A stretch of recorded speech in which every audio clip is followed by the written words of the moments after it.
I think I was working in a pub. I can't remember what I was being paid, but it was probably Monday, Wednesday, and Friday, and I got a free meal for working behind the bar. And I think I was about 16. That was my first sort of kind of quasi-real job. Yeah, no, the Department of Health and Social Security was my first job. I came back from traveling in Europe, and they asked me if I'd like to come and work here for a couple of weeks. So I said, why not? That was quite an interesting experience.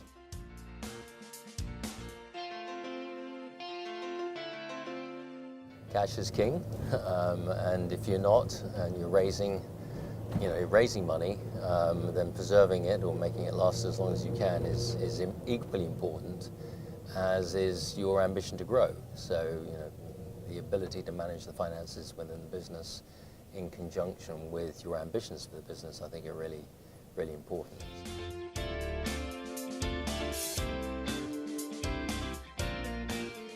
I think aside from the companies that I've started, outside of those companies, occasionally, into early stage, tech startups. I did one in China, which was a software company with 2 guys in it.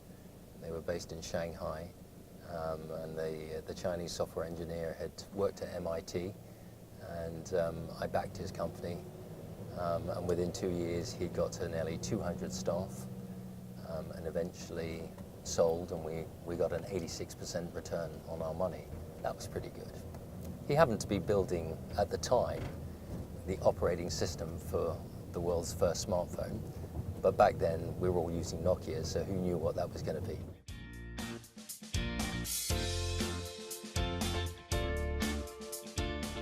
My most expensive hobbies, I think, are probably once a year just trying to get away with my wife and unwinding. And the problem is that we like to go to the island of St. Bart's in the Caribbean, predominantly because it's got great food, great weather, people are wonderful and kind, and it's a safe island.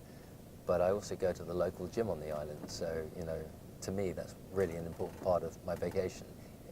I'm not extravagant when I'm there, because if I don't get 2 hours a day in the gym, I'm climbing the walls, but it's just an awful long way to go, and it costs a lot of dough once you're there.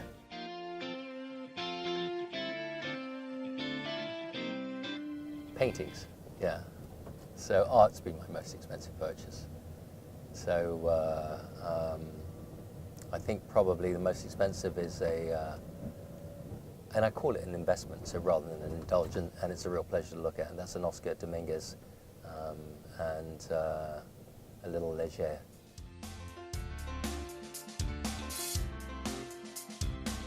In terms of fashion, Ralph Lauren for suits and jackets, black label and purple label, fantastic tailoring. So those are really important to me. And in shoes, Crockett & Jones. I think, in terms of value for money, you're getting fantastic British craftsmanship. They're unbelievably well made. And the service that they give you if you're a regular customer is that you can take them back to Crockett & Jones after a year or 2 years, and they will resole them and they will re-heel them back at the factory, and they'll come back like new.